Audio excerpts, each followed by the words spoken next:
خوشہ صاحب یہ انتخابات والا کیس لگا ہوا ہے، آپ کیا سمجھتے ہیں انتخابات قلعدم ہونے جا رہے ہیں؟ دیکھیں، پہلی بات تو یہ ہے کہ یہ ہمارا جو ہے وہ خدشات ثابت ہو گئے، جو ہم کہہ رہے تھے، بار بار کہہ رہے تھے کہ ہمارا مینڈیٹ چرایا گیا ہے. 180 سیٹیں ہمیں آئی ہیں اور ہمیں جو ہے 93 دی گئی ہیں، تو وہ بات تو ہماری ثابت ہو گئی. اب اگر یہاں کمشنر صاحب کہہ رہے ہیں تو مجھے حیرت ہوتی ہے، ان کی عقل پر بھی حیرت ہوتی ہے کہ یہ کہتے ہیں جی کمشنر کا تو کوئی کام ہی نہیں تھا، کمشنر کا تو کوئی کیا بات ہے. یعنی ڈپٹی کمشنر اس کے نیچے آتا ہے، اسسٹنٹ کمشنر اس کے نیچے آتا ہے، تحصیلدار ADC جی اس کے نیچے آتے ہیں، جو پریزائڈنگ آفیسر اور پولنگ آفیسرز تھے.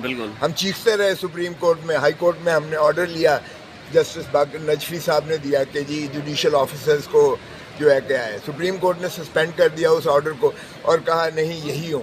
تو ان کا حشر دیکھ لیا آپ نے. جو ایڈمنسٹریٹو ہائرارکی سے جو لگتا ہے وہ کمشنر کے تابع ہوتا ہے. کمشنر ڈویژن کا جو ہے سربراہ ہے، اس کے نیچے ہوتے ہیں ڈپٹی کمشنر، ADC نیچے ہوتے ہیں، ACs نیچے ہوتے ہیں اس کے.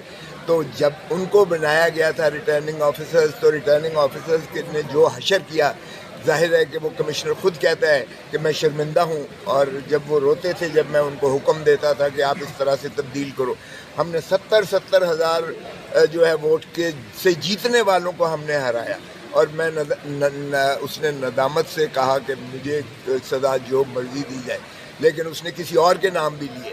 اور میں سمجھتا ہوں کہ یہ بہت ہی سنگین بات ہے، جس سے ظاہر ہو گیا کہ پاکستان تحریک انصاف کے مینڈیٹ اور عوام کے مینڈیٹ پہ ڈاکہ مارا گیا. شاہد خاقان عباسی نے بھی اس بات کی تائید کی ہے کہ کمشنر جو ہے اس کے انڈر